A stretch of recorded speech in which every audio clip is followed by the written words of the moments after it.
All right, let's talk about the Thunder and Nuggets. They had a split series. OKC won the first game on Sunday, had a dominant second half, held Denver to only 43 points. SGA had 40. Everybody's talking about how he locked up the MVP. And then Denver on Monday, they win the second game, 140 to 127.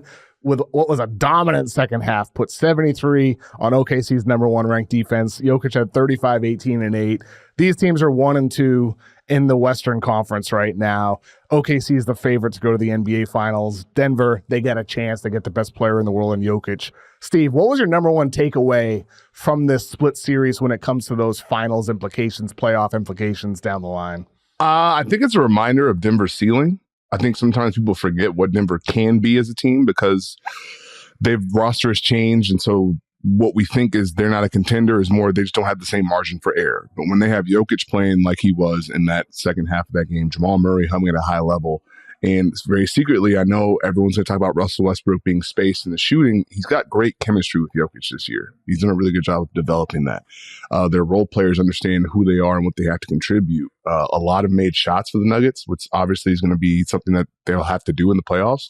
But I just think it was a reminder of what they can do. I think for the Thunder, not having Jalen Williams, I thought offensively they were fine. Defensively, they have to hit certain notes to be able to maintain what they've done so far. I think that's something that stood out to me in that second half where they were really good offensively in the first half. So was Denver. Denver was able to keep that going. OKC slipped a little bit. So, I mean, they still put up 127, but I think defensively they're going to have to find a way to really cause havoc to really win a championship. For sure. I mean, I think both notes are accurate with Denver. The funny thing is their big run in the fourth quarter happened at the start with Jokic off the bench. Like I think it does show some of the layers of what the Nuggets can do. They're running MPJ off of screens, having him hit threes, Jamal Murray going off, having guys like Peyton Watson hit at threes in the corner. They're capable of raising their level collectively as a unit. I thought that was on display in that fourth quarter. The other thing that stood out to me was just the doubling of Shea.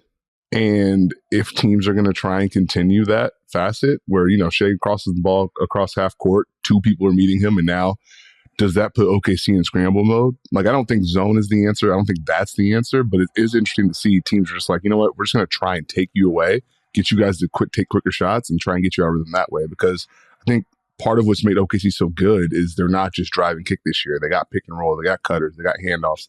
They have things for everyone. I think for a team, you got to get them out of rhythm to try and make it tough. I think that was the biggest thing for me in that game because Jalen Williams plays only 13 minutes, and then Denver's just blitzing, pressuring SGA in that game, and that's been sort of a common thread in some of OKC's few losses this year. But I pulled up the numbers this season, and if you look at SGA when he's facing drop coverage, he's in the 98th percentile. The Thunder are in the 98th percentile when SGA is facing drop coverage. When he's switched against, they're in the 94th percentile of scoring. But when SGA is showed against or blitzed against, they score 0.99 points per pick and roll, which is in the 55th percentile. So they get a hell of a lot worse when when teams are trying to force the ball out of his hands. Don't you I would expect that's going to become a more common thing come postseason time, which means I'm sure Mark Daigneault, maybe he's got some stuff in his back pocket, get SGA going off ball in order to get into sets rather than pick and roll. But it also increases the importance of having Jalen Williams perform at a high level. I think that's the part that sticks out to me. Jalen Williams got to play at a certain level. And the interesting part is if you shift it to Jalen Williams, our team's just going to be comfortable giving him drop. Are they going to be comfortable just switching against him and saying, hey, you get this pull-up or you have to make a play? The interesting part about Shea, I think he's done a really good job with Isaiah Hartenstein in pick and roll. I think that's given them a good layer, especially when Hartenstein's making those floaters. But if teams are just going to double before you even get to a pick and roll, or when you try and back down and when you try and go one-on-one, what does that shift? So I think the thing about, for me, with Mark Daigneault is he's always had this holistic approach to try and make sure the full team is humming at a certain level. It's just going to be which buttons does he tap, because I think the biggest thing is you have to get OKC out of rhythm. If you're trying to beat them in a playoff series, we've got to get you into quick shoot land where you are just now driving, finding openings. You maybe are taking quicker shots than you want. They're not bad shots. It's not that you can't shoot. It's just different than when you dictate, with such a good offense they've had this year. That's probably going to be the problem or the challenge. I think that's why Jalen Williams is going to be so important, because if he's just getting switched and teams are doubling Shea, they're going to have to rely on their defense to transition a whole bunch. I mean, I think you could argue, SGA, you know what he's going to do. You know what he can give you, what he's capable of giving you. Jalen Williams, I wrote an article on Yahoo Sports back in December. This was after the NBA Cup, and J-Dub did not perform well in the NBA Cup for the Thunder, and it was kind of a reminder of what he did in the postseason, where he just did not perform at the level that he did in the regular season. It really does come down to, is he ready to be that co-star? I think you need a second guy. To me, Chet is an awesome player. He's incredible defensively. He's capable of getting hot offensively as a shooter, attacking closeouts and all that, but he's not a guy you give the ball to and say, hey, go get a bucket, dude, or generate an offense over and over, possession after possession for you. J-Dub is the guy who shows the signs of doing that, but he's still just a young player. Mm-hmm. He's in his third year. It's a lot to expect. It sort of reminds me of the Celtics years ago with Jason Tatum and Jaylen Brown being too young. But now SGA's ready, but is Jalen Williams ready? Okay. That to me, that's still the biggest question with Oklahoma City today. And it really just won't be answered until the postseason. But we did see a glimmer of what it's going to be like without him. Obviously, he's not in the game. He's out. He's sidelined. He's injured. But if he's not performing or he's sidelined, it's well, where's the other creators for OKC? Do they have enough attack points? Whereas you look at Cleveland, they can attack from anywhere. You look at Boston, they have a bunch of different guys who can go off. They had a game with Peyton Pritchard and Derek White both scoring over 40 points. They have so many guys who can do that. OKC, it's SGA and Jalen Williams, but you need Jalen Williams to be that guy in the postseason. Well, I think for OKC, it's depth, it's strength by numbers, and it's hoping that our style of play can generate the type of shots we need for these guys to hit them. And dominant defense too, right? Yes, exactly that. So that they're going to have to kind of figure that portion out. Can I ask you a question, though? Yeah. Do you feel better or worse about Denver right now? I had Denver 4th in my championship power rankings a couple weeks ago, which might have been a little too high because they've lost games since then, a lot of games since then. But I still love what they can be. Like you mentioned, we kind of forget what their ceiling is. Jokic is the best player in the world still, I think, in my opinion. He might not win MVP, but he can still be the best player in the world. Westbrook has worked with them. I've been a Russ skeptic. He's helped answer a lot of those questions. Of course, he needs to do it in the postseason, but Murray has trended up. MPJ has had some down weeks. He was a reminder on Monday what he's capable of doing when he's feeling it. Zeke Naji did not, play a lot on Monday, only 11 minutes, but he's somehow transformed himself from one of the worst rotation guys in the league to taking advantage of these minutes without Aaron Gordon and looking really good next to Jokic like a lot of people do. Jalen Pickett, dude. Denver's depth, sometimes it looks good. Jalen Pickett looked great on Monday. So I still can't quit Denver. Do you feel the same? There's a belief there. I think for me, it's just, what's the defense going to look like? Get to these moments with Denver, and if you've watched enough Denver, you can notice in the first few minutes of the game, they are not rotating tonight. This is going to be a tough one for them. Or why does that happen, you think? Why do they have those moments where they just don't? It's just the intensity focus isn't there. Is that a Malone thing? I don't think it's a Malone thing, because if it was, he wouldn't be so furious every time it happens. I think it's just, you can tell for some reason they put 2 on the ball and they see the rotation and they're not there and they're behind 4 seconds. It's this is gonna be one of those nights. Boston just carved them up the whole first quarter when they played, and I was okay, I understand. But when they're locked in, actually against this OKC team, when they were doubling Shea and rotating behind and nailing the second rotations, when they have that defense going, that gives them the real big chance, because now they can get in transition, they get Jokic in the half court, they're really good. I think it's just, that might have more of an impact in the playoffs. I think that's always been one of my beliefs. Some of these teams you have question marks with defensively in the regular season. In the playoffs, they'll have a game plan, and they'll have a specific focus on what they're trying to take away. Never underestimate what that does for a team defense. There's a lot of people on social media and whatnot who say, oh, nobody fears the top seeds in the West. Golden State, don't fear them. If you fall down the standings, it's okay. Do you think people underestimate how much OKC and Denver should be feared at the top of the West right now? Yes. I mean, because here's the thing. If you're one of those bottom seeds, you're not supposed to fear Oklahoma City or Denver. But that doesn't mean that if you are working on the playoff game plan, you are not stressed out about what OKC and Denver can do to your team. That's just part of the playoffs. That's part of the madness. You're thinking about how to take Shea away. You're thinking about what to do with Jokic. How do you want to handle Jamal Murray? How to handle them in the fourth quarter? Like, there's a lot of things that go into it. So the whole, we don't need to fear them, it sounds really good, but it's not accurate. You have to prepare for these teams because you're going to have to take something away from them. I think the thing that people got to remember about the playoffs is it's about presenting a team with a very specific issue and forcing them to solve that issue in a short amount of time. If you are the team that is not as good or lower ranked or however you want to put it, you have to create something that makes this better team struggle. Can I get OKC into a tough spot? Can I get Denver's defense struggling? Can I put Jamal Murray in a box? Is Jalen Williams struggling? Okay. Now they have to figure that part out, just like OKC had to do with Dallas. Okay, these are the shots that we're getting. Are we making them? Oh, no. That's kind of the dynamic of the playoffs. So, yes, there's a very healthy, respectful, competitive fear when it comes to the playoffs. With the MVP race, I conducted an experiment the last 3-4 days, Steve. Okay. Over on X, I posted the same poll on 3 separate days. Who's the NBA MVP, SGA or Jokic?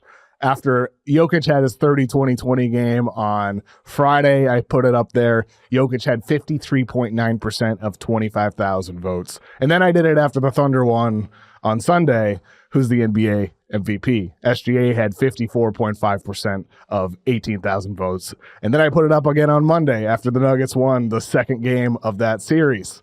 Jokic currently 59.2% of those votes. It is flipped each day on social media. I know there's probably more Nuggets fans on nights where they win, and then more Thunder fans on nights, but it's a good sample size. 25K, 18,000, now currently 15K on the third one. Do you think that this could be an indicator of how close the race really is, or do you still buy SGA being quite heavy as the favorite to the Vegas betting odds on BetMGM and the straw polls that Tim Bontemps conducts over at ESPN? How close is the race to you, Steve? I think it's close. I still think probably Shea is ahead, but I think it's close because I've said this every the last 2-3 years. I don't think this is a Jokic MVP year unless he does X, Y, and Z. And then every single year, he does X, Y, and Z to put himself in that conversation. And so he has the impact numbers. He has Denver winning. But I think it all depends on, everyone has their different subjective tiebreakers to a degree. So for me, I just think this OKC season with what Shea has done, I don't know if he'll ever do it again and if they are this without him, Now, I could say the same exact thing for Jokic because he's been insane all year. But, this is an OKC team that's won 80% of games? That's not an easy thing to do in this league, especially when you are the focal point. A reminder to give the Kevin O'Connor Show a thumbs up on YouTube and subscribe wherever you're listening to the podcast. And follow Steve Jones at SteveJones20 over on social media. We'll be right back. Okay, Steve, the Grizzlies, they beat the Suns on Monday, 120-118 over the Phoenix Suns. Good win for Memphis. Phoenix, we'll talk about them in a minute. They're still struggling to get back into the 10 spot. Get Kevin Durant getting jawed at the end of the game by Desmond Bane and Cam Spencer. And it's fun stuff, fun to watch. I want to talk about the Grizzlies offense because I want to get your thoughts on them. They have a season low in handoffs and pick and rolls run per game this season. Thinking Basketball made a really great video about them way back, I think in December, about how they're an outlier historically in the tracking data era with the small amount of handoffs and pick and rolls that they run. There's been, talk among Grizzlies circles recently about Ja's fit within this offense, lower numbers from him this season. Had a good game against Phoenix. But, I am curious, Steve, Ja's 29 points on 13 shots.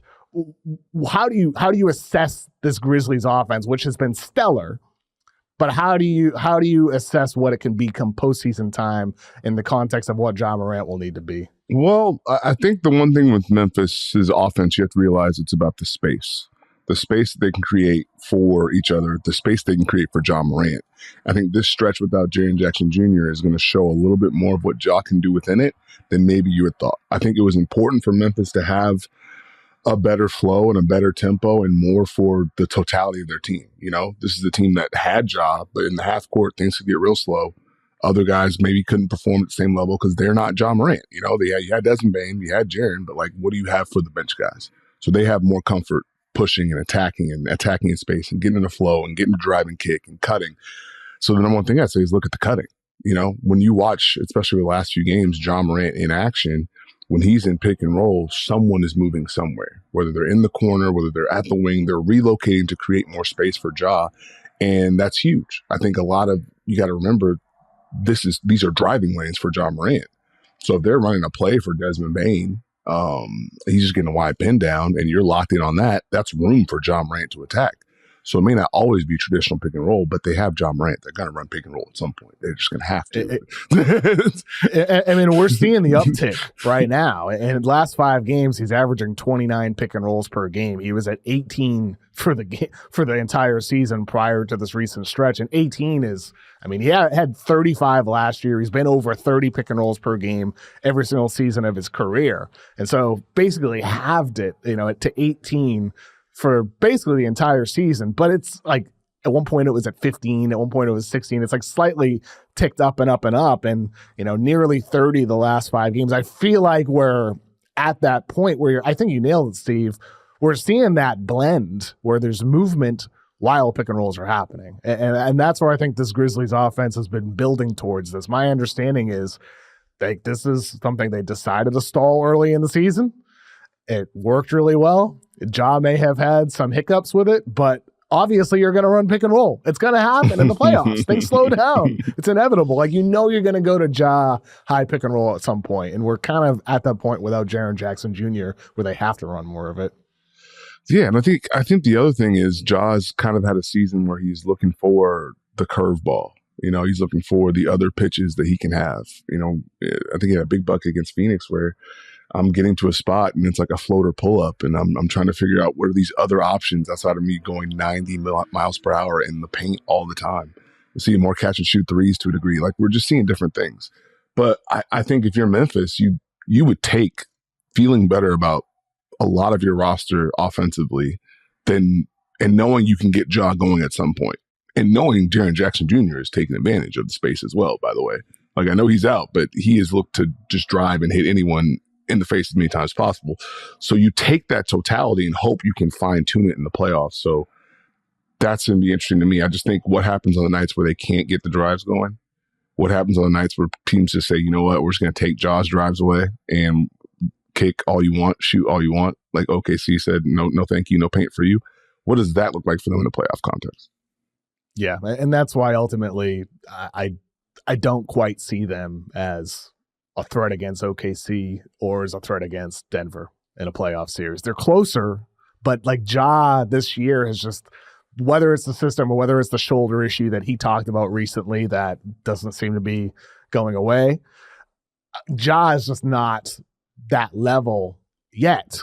Maybe he gets there, but he hasn't been yet, where it's like, okay, Ja can elevate to the level where he's the best player in a postseason series. I mean, Jaren Jackson Jr. has been the better Grizzly this year. It's just the reality of it. So, like, unless Ja can elevate to that level, I can't trust them in a postseason series yet. It gets fascinating because for me, it's like, where do they go? If they're like a 3 seed, does their path look different? Do you feel better about them against Denver, or do they end up in a tougher first round series? I don't know. I mean, I don't want to face Denver. I don't want to face Denver and Jokic. I mean, maybe you'd be better off sliding down to the 4 or 5, but then what if the Warriors get up to the 5? Or what if, I don't know how the seeding's going to work out, but that'd be a really tough first round series too, with Golden State playing at the level they are.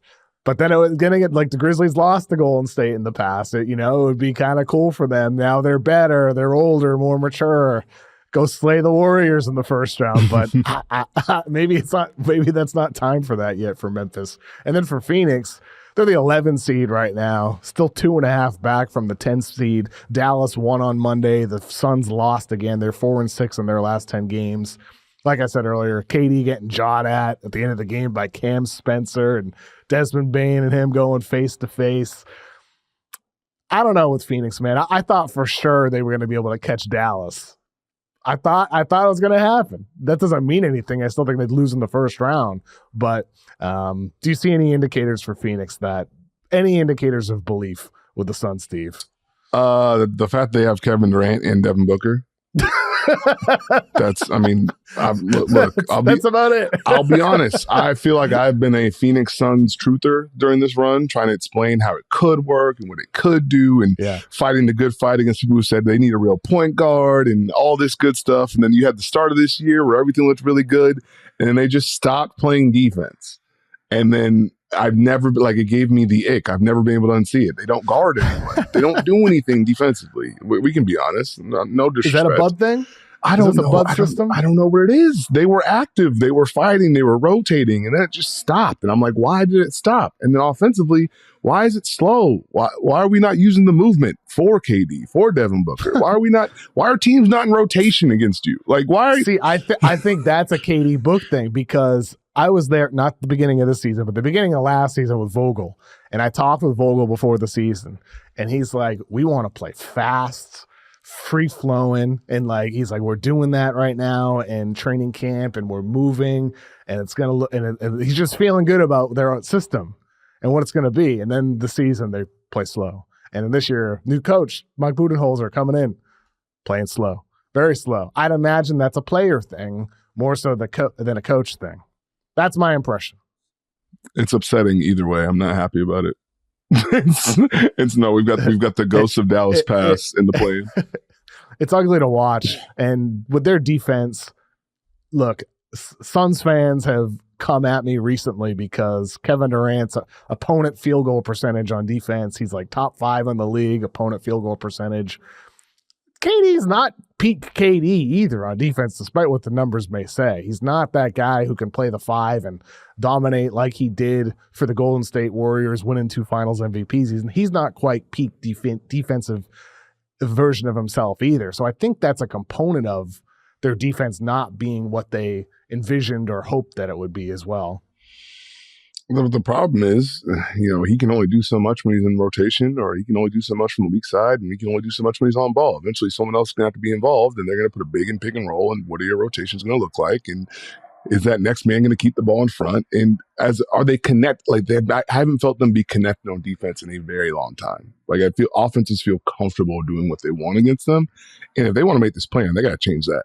I think if they can defend, they can at least do something. We saw it against the Clippers.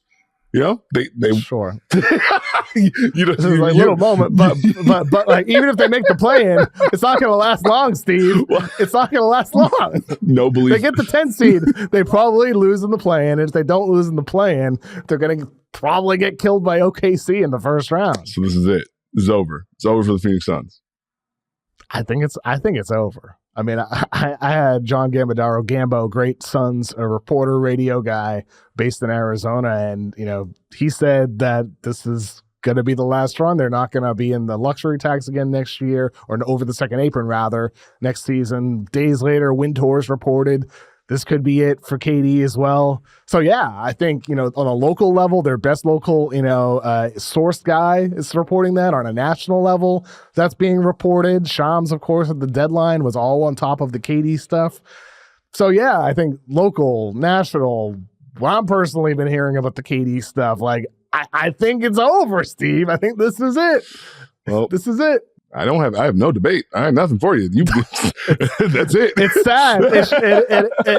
It is sad though. I mean, I hope they get into the play-in and make a real effort, because I don't like Dallas without Kyrie and possibly without AD. I don't want to see them in a play-in. I don't want to see that. I want to see the Suns fighting for their lives after going through this insanely hard schedule to end the season. That would be fun. You want to see Brandon Williams and Klay Thompson? Come on, No. not at all. I don't want to see Klay Thompson dribbling the clock out. Max Christie, little Najee Marshall drives. Come on. I'm a big PJ Washington guy. He had some big scoring games in Charlotte. Get him going. So I don't know. I don't want to see Dallas. I want to see Warriors KD. I'm sorry, Suns KD. Mix some things up. Let's talk about a team that's winning a lot. The Cavaliers. They have won 14 times in a row. This is the third time this season they have a win streak of 10 plus games in a single season. Pretty historic stuff what they're doing. How long could this streak go is one of the questions on my mind, because Cleveland's upcoming schedule, Steve. Oh my, they have Brooklyn on Tuesday, Memphis Friday, Orlando, Clippers, Kings, Suns, Jazz, Blazers, Spurs, Pistons, Clippers. That's their remaining schedule through the month of March. Some tough games in there, but a hell of a lot of winnable games in there. It just feels like when you think Cleveland might have peaked too early, now they're peaking again.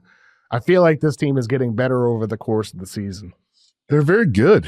I think they're a machine on both ends of the floor. I think that's one of the things that Kenny Atkinson has done is given this team belief. He believes in their depth, and offensively, they will attack you in multiple ways. And it's hard to kind of keep them in a box because they use their guys in different ways. I think this is why you needed the growth from Darius Garland, why you needed the growth from Evan Mobley, where Evan Mobley is now someone you can use in so many different ways.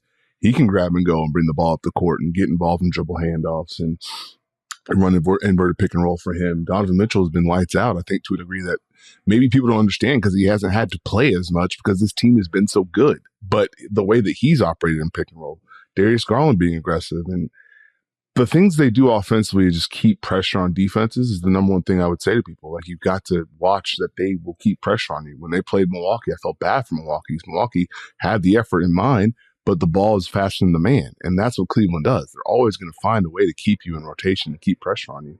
And they just play with such a belief now, you know? It's not, hey, can these guys guard? They're willing to switch Mitchell, Garland, Allen this year and trust their team defense. DeAndre Hunter fits right into what they want to do. So they have lineup versatility with Strus, with Hunter, with Okoro at times. Like, they can mix and match to kind of have that versatility that can get you through the playoffs. So it's just been so much fun to watch them kind of grow throughout this season. I think the win against Boston, obviously a little bit of old news, but like that's a stamp for a team like Cleveland. Like, I think they've had a few moments. You talk about them peaking again.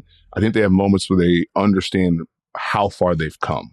And that reignites that belief. And so that's been fun to watch. And that's one of the reasons they had the season they've had. I mean, that game happened last week, as you said, but still it is a relevant kind of data point with that Cleveland-Boston potential Eastern Conference Finals later this year. Mitchell had 41 in that game. He's averaging well over 30 points in each game against the Celtics this season.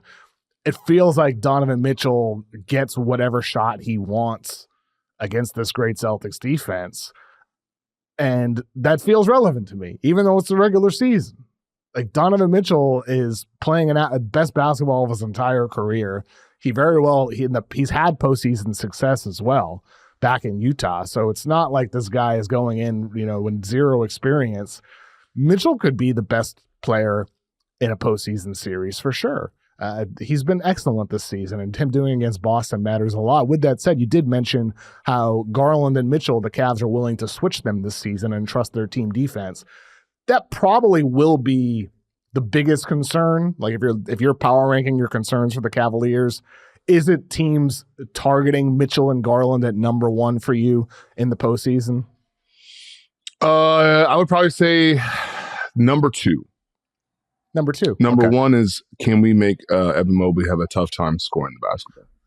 Okay. Why is that? Why is that number one? As important as Evan Mobley has been, if a team has a matchup where they feel like they can switch him, or they feel like they can put a wing on him, or they don't have to double and he's having a tough time scoring the basketball, that changes the dynamic for Cleveland's offense a little bit. So for me, it's always in the back of my mind, is it Mobley or is it Garland? If I'm sitting down with a polo on and I want to take one of these two away, is it Darius Garland, you are going to have to make shots and make plays? Or is it Evan Mobley, we can make you have a tough time? So your drives aren't as impactful because we're staying at home. We feel comfortable just kind of contesting and letting that happen. That's where my mind goes. I think the Mitchell Garland thing is important. One, because of the volume of they're going to be put in action. Like, it's just like we get to this part of spring, we see more game plan things happen in these matchups, but they're going to be put in pick and roll. They're going to have to switch. They're going to have to defend and hold up, which they've done. But when do they blink is my question. And I'd also put low-key Jared Allen in that group. So if we're listing concerns, will those three hold up in those switches? Cleveland's done a good job of keeping their belief, but will they have to make an adjustment to say, okay, we're going to switch or do this, or we're not going to switch? That's where it's like, I just want to see it to see exactly what it was. I mean, it's not necessarily like, hey, they can't do it, so they can't win a championship, but it's more like, okay, which team is going to poke at it? Like, is it Milwaukee? Is it Boston, obviously? Like, but I don't think it holds them back. I think with Cleveland, like, for Cavs fans, including our producer, Mike Goldfarb, he's like, dude, they're 54-10. How are you listing concerns? Well, I mean, yeah, like, it's concerns for, just there's always concerns. Every team, there's always concerns. So I think with Cleveland, those are fair. They are fair concerns. Now, will they hold them back from winning the title or at least getting to the NBA Finals? Maybe not. But it does feel like they're building towards this postseason run as much as they're switching this season. They're one of the, I believe, top 10 switch rate teams in the NBA this year. They're clearly building towards that, trusting that, because they know they'll have to switch in the postseason. But successfully doing it in the postseason is another question.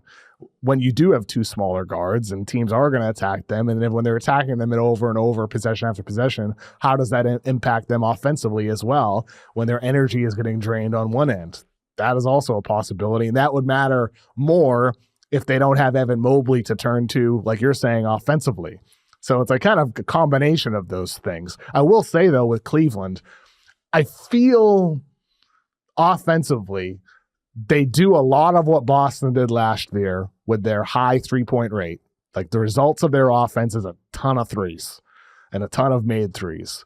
But they get theirs in so many different ways. They have so many different layers to their offense. Like, sometimes they look like the beautiful game Spurs with their passing.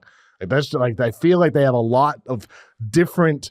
They can pull different levers with their offense, which is why I feel so optimistic about their chances.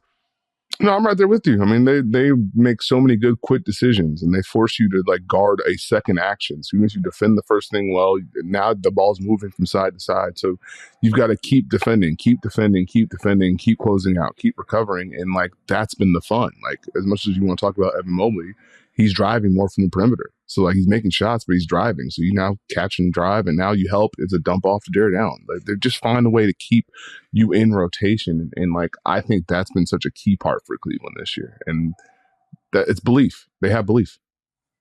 Are you surprised by how much a team can just transform their identity in 1 year? They get rid of JB Bickerstaff, who's been awesome, helping build the Pistons this year.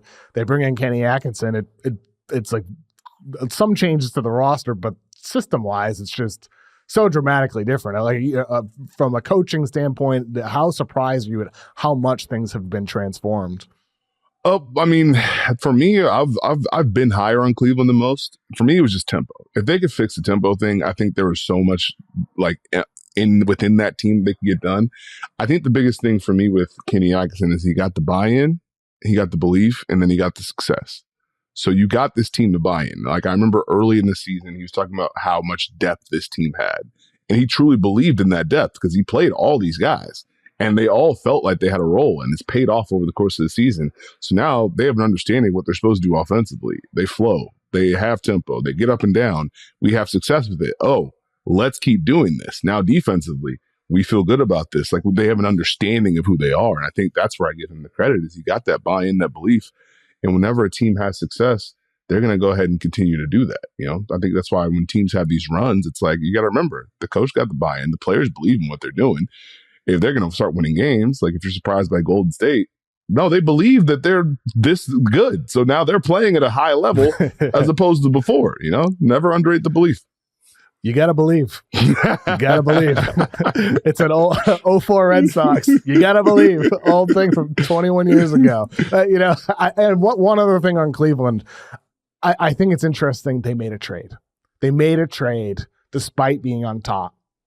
Despite being the number one seed, by far best statistically in the East and all that, they still made a trade. And juxtapose that against OKC, they made a minor trade last year. They felt like it messed with chemistry a little bit. They didn't make a trade this year. They could have traded for Cam Johnson, or really, OKC could have traded for anybody with their amount of first-round draft picks. Anybody they want, they could have had that player. They didn't make a trade. And so you have one team at the top of their conference decided we're going to stick with what we have in the name of chemistry. You have another team that said we're going to make a trade to improve our chances. And, the team will deal with it because we believe in our chemistry so much. I think one of the differences there is OKC being very young team, college vibes, big group interviews after the games and all that. Cleveland does have more veterans. So I'm sure that might be part of it. But I'm a believer in this team, man. And I love the fact they made that trade because Hunter adds so many layers to that team as well. I think his defense and his drive has been really good for Cleveland. And that says that we want to go for it now. We would like to have this lineup that we can go for this now. We can play a little smaller at times when we have one of these two good bigs on the court. I like the move. That he's been really good for them.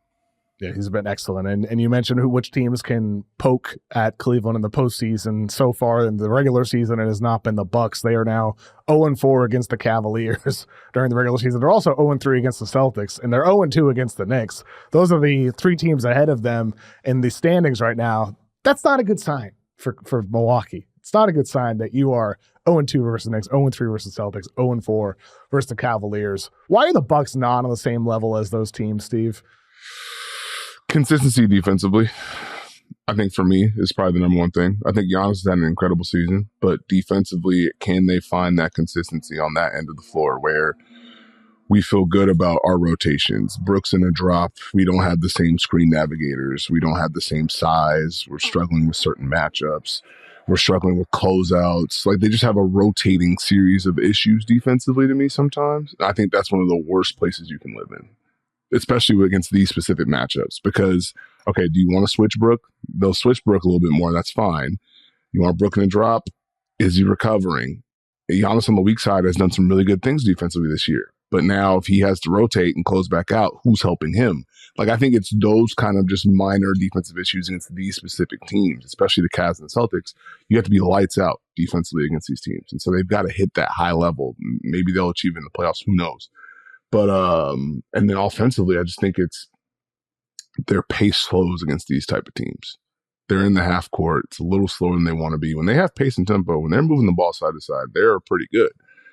I think it gets tough. Is that a Giannis thing? Is that on Giannis a bit? I think it's just on the Dame searches for it, Giannis searches for it, and they have to set them up. So, and I think it's just a half court thing for them because that's why they have to get stops to be able to kind of do some of the more run things, right? But if they're constantly kicking the ball at the net, okay, now we have to set this up. Mr. Run and Jump? Yeah. Oh, no. Now, check the mid-range stats. Don't you dare. I'm kidding. I'm kidding. Thank you. I had Drew Hanlon on my pod a few weeks ago. We talked all about the mid-range stuff and how Giannis has improved there. Giannis has been awesome for mid-range. I just kid. No, I know. The Run and Jump thing. But it's one of those deals where they have to find that in the playoffs. So I think that's one thing that's holding them back, and specifically against those two teams.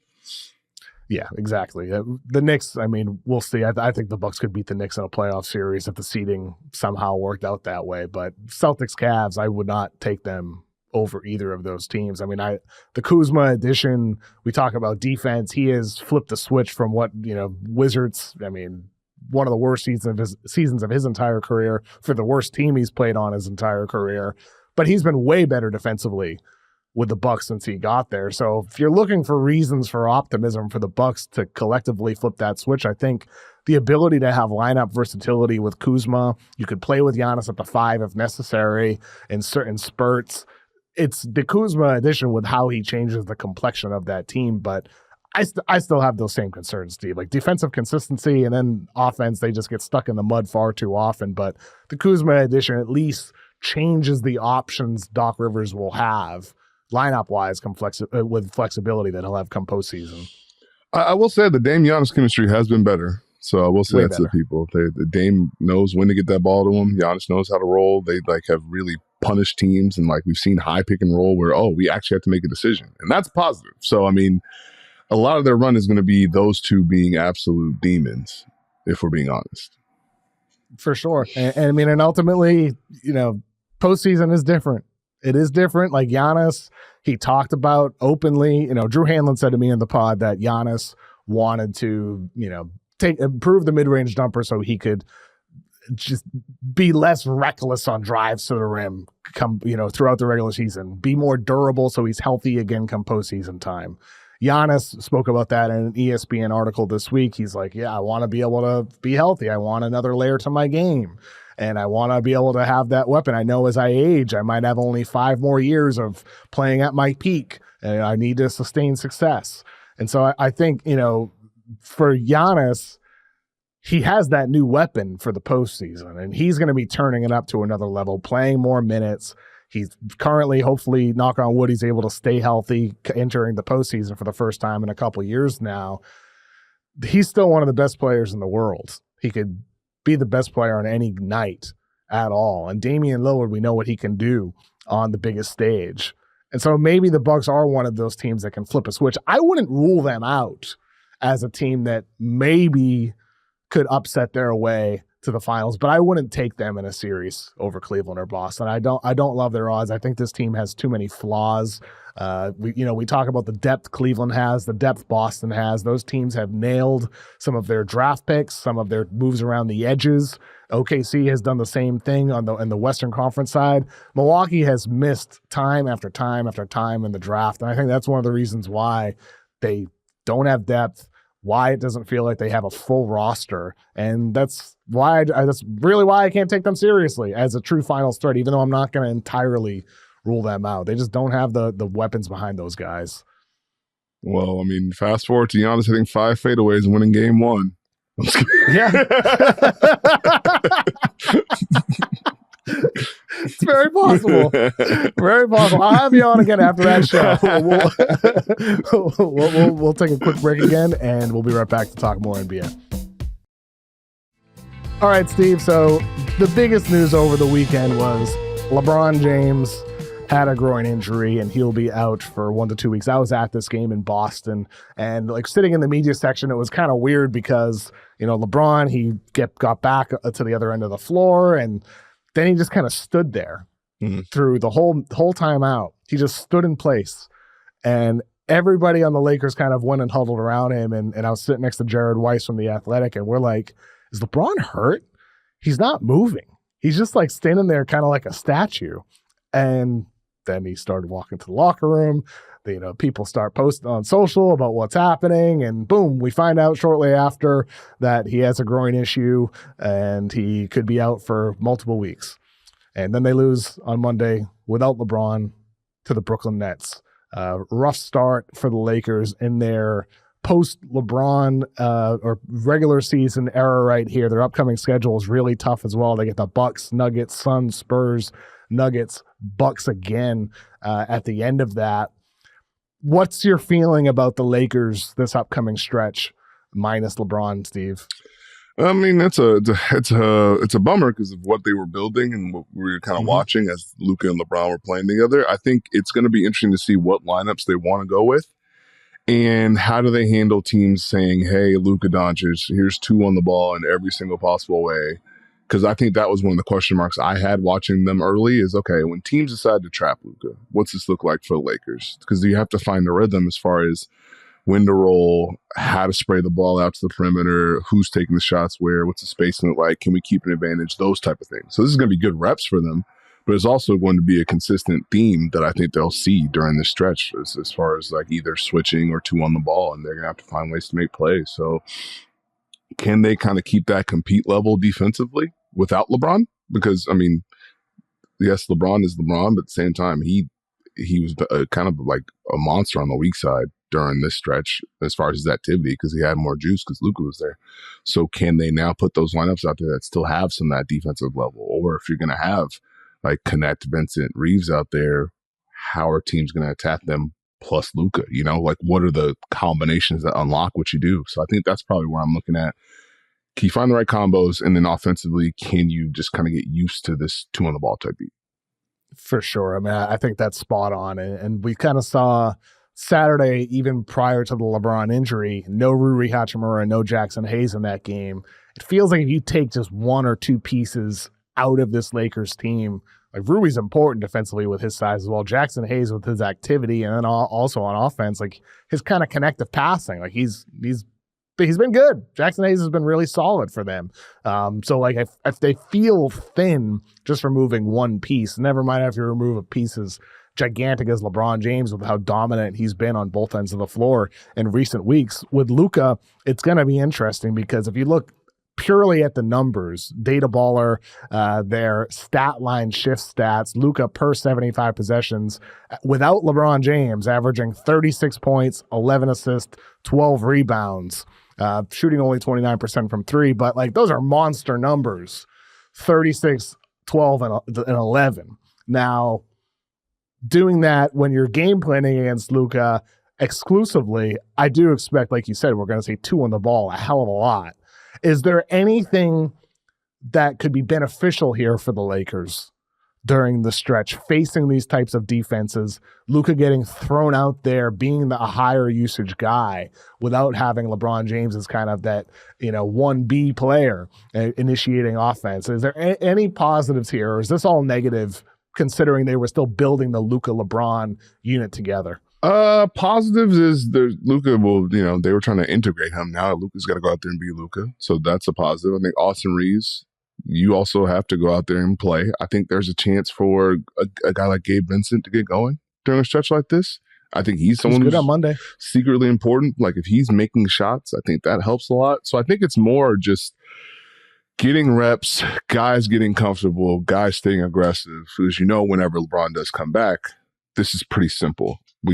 He's LeBron James, we have Luka, but it's now kind of building up the Luka part of it, and then maybe having some more things for Austin Reeves, maybe getting some more movement, potentially. Some of the things that JJ Redick may want that team to run when those guys aren't out there, like opportunity to kind of improve overall. So I always look at injuries as bad, but there are always repetitions to kind of get better. Well, I'm sure Adam Silver is absolutely praying to the basketball gods and David Stern that the Lakers fall to the 4 or 5 seed and the Warriors move up to the 4 or 5 seed. That's what I'm sure they're hoping for. I bet they're hoping that for that silver line and get a first-round series between LeBron James and Stephen Curry. And maybe we get that because, you got Amen Thompson out for the Rockets right now. They've lost 11 of their last 19 games. They are currently the 5 seed, only 3 games ahead of the Warriors. There's a chance. There's a chance we do get Lakers Warriors in the first round. There's a chance. So good for Adam Silver. that sound you hear is Memphis and Houston fans yelling at their screen right now. Well, Memphis could move up to 3. There we go. Memphis to 3. Memphis to 3. And then Lakers to 4. Warriors to 5. Rockets to 6. That's possible. There we go. Yeah, that could happen. Who would you pick in that series? Lakers or Warriors? Both healthy. Both healthy? I'm probably leaning Lakers right now with the defense that they showed and the lineups that they can do. But Golden State is my indicator with Golden State is what is Draymond doing defensively? Is he jumping people? And then does he jump in the air after he passes? That's when you know that Draymond Green is enjoying playing basketball. And he did it 4 times yesterday. So Golden State's pretty good, man. That's a good way to put it. That would be a hell of a series if we do end up getting it, whether it's the 3-6 or the 4-5. That would be really cool to see. Let's close today's podcast with a rookie report, Steve. Well, I want to talk about the French guys. Zaccharie Risacher, let's start out with him. He was the number 1 pick in the NBA. This season, averaging 11.7 points, 3.6 rebounds, and 24.4 minutes per game. BetMGM has him 3rd in Rookie of the Year odds right now. He's played excellent defense this season. My big question coming into the year with him, my big question prior to the draft with him was, how good is Risacher's jumper really? Because last season playing overseas, he started the year, first 30 or so games, shooting nearly 50% from 3. He was lights out. This followed a career professionally where he was below 30% from 3. Then he finished the year overseas, the last half of the year, below 30% from 3. I was more of the belief that, hey, I think this guy has a shot that looks good.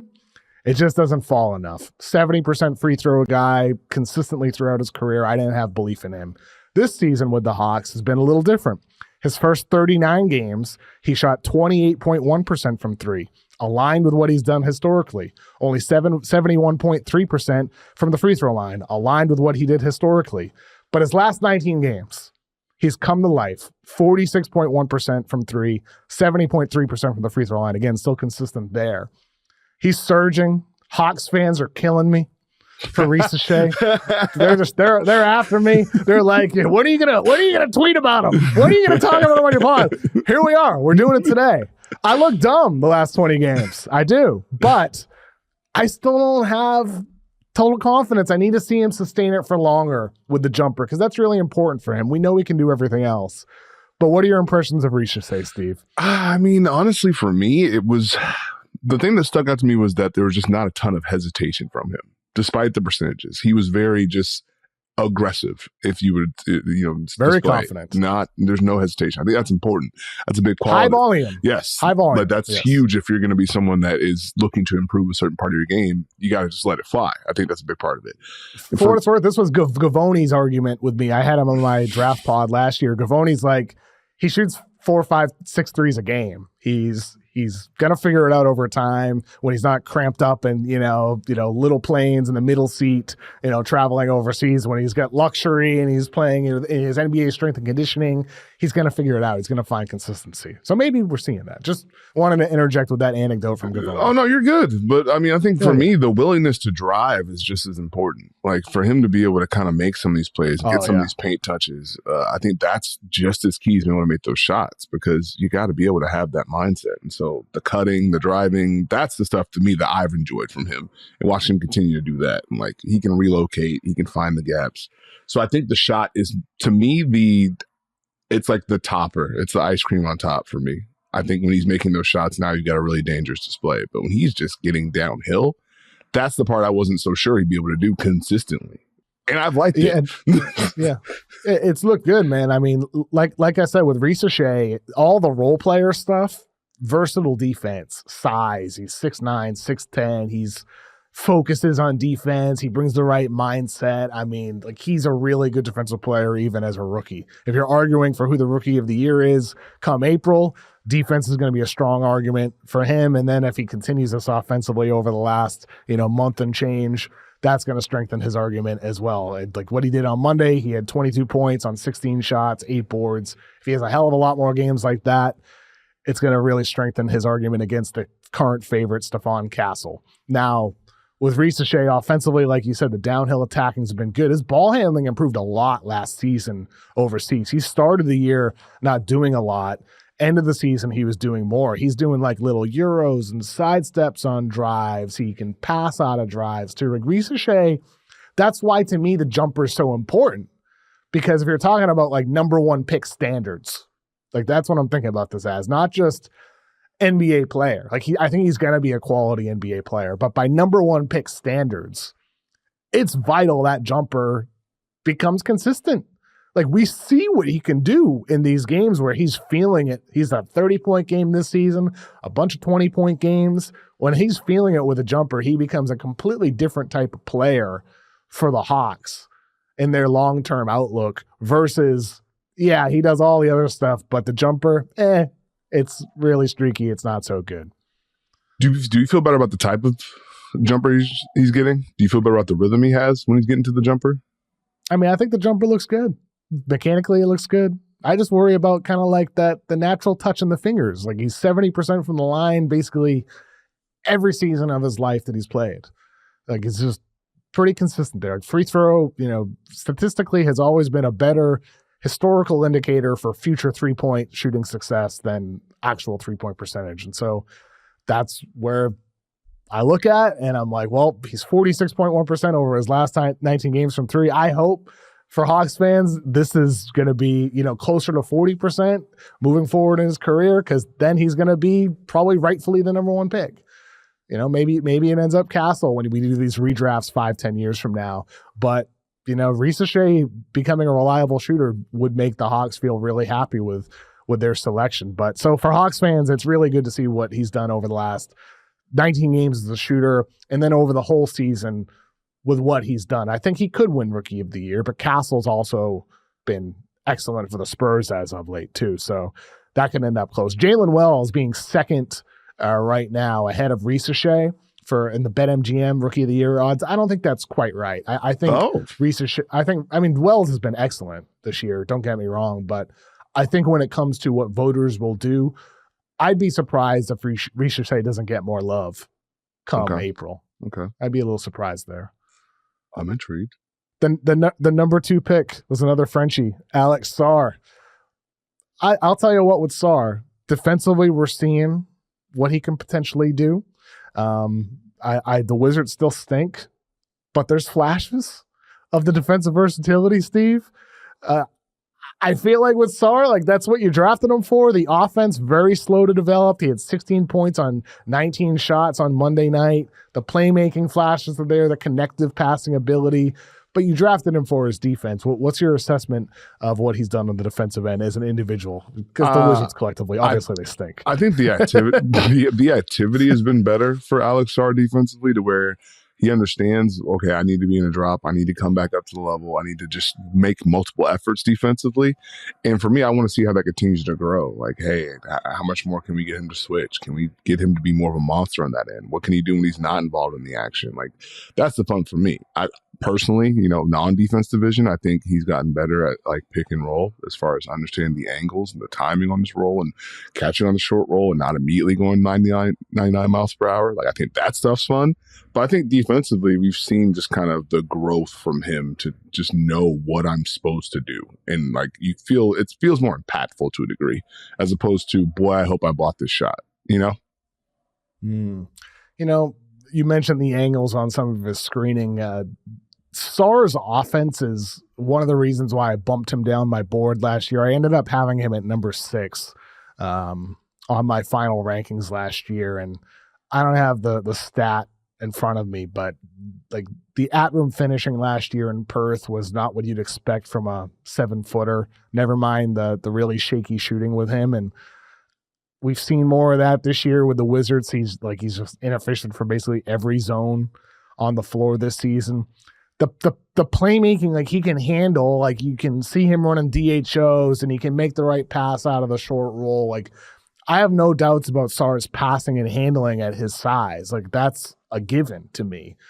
But the scoring, I still retain concern with what he's actually going to be capable of on those finishes. If he's not a lob dunk finish, I don't trust his touch. I don't know, man. Like, I think they draft them number 2 again, considering their needs. But I got real concerns with his offense, man, especially when you look at who went number 3 in Stephon Castle.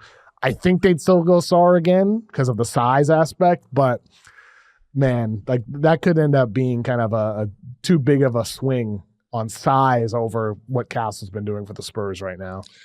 Does his aggression offensively change it for you, or are we still looking at the inefficiency? I don't know. Does the mindset do anything for you? Because he wants to be very good offensively. I interviewed him last year, and like he talked about like the transition attacking, how he wants to be like Giannis and all that, like going coast to coast. And it's like, yeah, you want to be,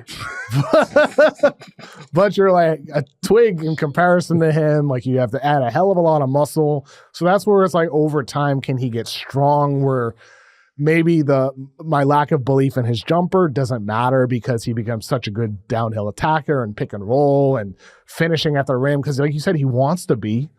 So maybe it's the type of thing where it's about strength and body developing over the course of time for him. But I as a dynamic offensive, creator, pull up jumpers, high percentage pull up, spot up threes. I don't think that's necessary for Sarr. I think he just needs to be what he can be at his peak level defensively, which is a high end switchable big who can offer some rim protection, and then offensively connective piece, downhill attacker, slashing to the basket. If that's what he can be, and if you pair him with some primary creators, Sarr can be a really good player long term. And so I feel like the Wizards are building something. As bad as they are, I feel like something's there with what they're doing, but they really need some lottery luck come this May. Like if you had Cooper Flagg to that, I mean, that changes everything. Have you watched much Cooper this year? A little bit. He's pretty good. I mean, you got a lot on your plate, Steve. Yes. You do NBA and WNBA. Like adding college basketball on top of that would seem impossible. No, so I'll do what I did when I worked in the NBA. I'll catch up during the tournament and get yelled at. Exactly. I mean, hey, look, like for me, when it comes to the draft, all those games are up there on Synergy. It's like Netflix for me. I don't need to watch a game live in November. I can watch that game in March or April or May. Like the game is still there. And, the intel gathering often happens after the season anyway for people even in the league sometimes. The last French guy I want to talk about here, Tidjane Salaün for the Charlotte Hornets. One of the rarest players to enter the NBA in years, and like that was a given prior to the season, and then this season 19.1 minutes per game, 5.2 points per game, shooting 31.9% from the floor. He has proven that he is indeed one of the most raw players to enter the NBA in years, and he just got assigned to the G League. What have been your Salaün impressions, Steve? My thing is, you see the potential. I think with a player that's raw, you always look to see, okay, what could this be? I know it's not going to be that consistently. I know it's not necessarily going to do that. But what is the thing that you could bring to the table every single night? And so for me, it's mostly been like, hey, there's some threes. I didn't see that coming. Hey, there's activity. There's some drives. You know what I mean? Like he's got like a bounce to him, which I enjoy. I always like a young player with a bounce to him. But I don't know. The tough part for him is going to be finding the one thing that he does every single night. Is that going to be defense? Is that going to be energy? Like you need to crack a rotation, you need to have something where a coach would be like, okay, I know what I'm getting from you. We need this. Can you go do it for us? I don't know if that's going to be outside of maybe right now, which sounds bad, but some like I've liked the drives sometimes. I mean, look, Charlotte taking him number 6 last year was like, if you had said that in January or February or March that Salaün goes 6, it would be a major shocker. You're like, wait a minute, what happened between now and then for him to go number 6? But I think for a team in Charlotte's position, I still appreciate the pick, even if it ends up wrong. He went ahead of Klingon at 7, Dillingham at 8, Edey at 9, Cody Williams, Manas Buzelis. So a lot of those guys have not done a lot this season. Edey has been good for Memphis, but I don't think he kind of fits what Charlotte wants to be right now. They had at the time Nick Richards and Mark Williams. They traded Mark Williams before getting him back. I don't think centers were in their plans at the time. Salaün was that home run swing where they know they're going to be in the lottery for a couple more years. They hope only a couple more years, maybe longer. Salaün was that big swing that, you know what, if he's a bust, okay, whatever. We're going to get more chances to take more safe players. And if he works out, great. Maybe he's a role player. Maybe he's a 3-and-D guy, an energetic, versatile defender, who can finish at the rim and shoot reliable spot threes. And since it's a big swing, maybe he becomes a star. Do you see any star upside with him, or do you see more just role player upside with Salaün? I think I see role player right now. And it's mainly just because, I mean, to get him to be star, he would have to make a leap and he'd have to be used in such a way that I'm not sure we're going to see that yet, So it's like, is he going to play? Is he going to be a pick and roll person? He's going to be also off screen. He's going to be spaced. Like, I think he's going to be solid. You know what I mean? Solid energy guy. Last thing I want to touch with you, Steve, we mentioned Cooper Flagg. There's the betting odds out there say that he's more likely to return to Duke than to play for the Hornets. I don't buy that he's, more likely to return to Duke. However, I do wonder with NIL, there will be a day I think we'd see a projected number 1 pick decide to go back to school because the NIL money is just so significant that they'll say, you know what, I'll take some losses for 1 year in order to live a college life again and be the best player on my team by far, be a god on campus and go win another or maybe their first national championship. Don't you think NIL could change the equation for a projected number one pick someday, where at the least they use it as leverage more than we've ever seen to steer their way towards a certain team. Like they could just decide to go back and make $5 million instead of $12 million. Whew, that had to be a very specific team in a very specific circumstance, I think, for it to go that way. But I think, could it happen? Yes. Would it happen? I'm not sure, because the risk you run. And here's the part that no one's talking about. The person that does it, hypothetically, and it doesn't work out for them, like they have a worse second year and they are now no longer the number one pick. What does that look like? Not to say, like, I'm not wishing anything bad on anyone. But like, what does that scrutiny look like? Like, you came back for the NIL money and you're averaging 12-6 after a great freshman year. You know what I mean? Well, and for Cooper, the part, let's just say he is seriously thinking about it. Like, he's like, you know what? I'm dead ass. I'm gonna think about going back. I might have a second year at Duke. The thing for him this year is the 2026 draft has 3 number one quality players at the least. AJ DiBonsa, who I had on my podcast last Friday, going to BYU, number one pick quality, 6'9" shot maker. You're going to love him once you eventually get to watch DiBonsa, Steve. Then Darren Peterson going to Kansas, 6'5" guard.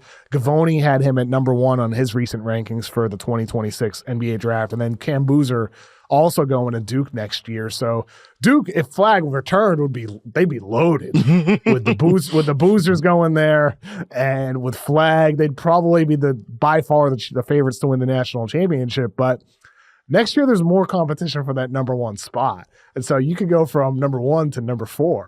Like, that could happen. And also, what happens if you end up with the same team you were trying to duck? Yeah, that's true. What'd you do that for? Well, Charlotte's going to be there again, and Washington's going to be there again. You're still a wizard. I think Utah's still going to be there. I think a lot of those teams, like New Orleans might not be if Zion has a fully healthy year, but can you bet on that? San Antonio might not be there again because they might be in the playoffs and they won't have necessarily, well, I guess they'll have the Hawks pick, but maybe the Hawks will be better next year as well. So, might be the same crop of teams in a year. Toronto, who knows? Could be bad news. Could be bad news. I don't think Cooper Flagg's going to do it, but I do wonder if he's actually thinking about it. I do wonder. Steve, appreciate you joining me today, man. This was fun. Where can we find all of your stuff? You can follow me, Steve Jones 20. Go anywhere where podcasts are provided and go look at the Dunker Spot and go listen to it. I'm really good at self promos. You're great, Steve. You're amazing. One of the smartest people covering the game. It was great to do this pod with you today, man. Thank you. Thanks for having me. Appreciate you. Thanks again to Steve Jones for joining me on today's episode. Give us a thumbs up on YouTube if you have not done that already, and follow us on Apple and Spotify. Give us a 5-star rating if you have not done so. It really does help out the show. Those 5-star ratings all add up. We're really moving up on Spotify. Let's move up on Apple. More 5-star ratings really does help us out. Thank you so much to Stone and to Mike for producing today's episode. We'll be back again later in the week with Tom Haverstraw. A lot going on in the NBA. College basketball tournaments this week. March Madness starting up late next week. I'm excited. Good time to be a basketball fan. Let's go, baby.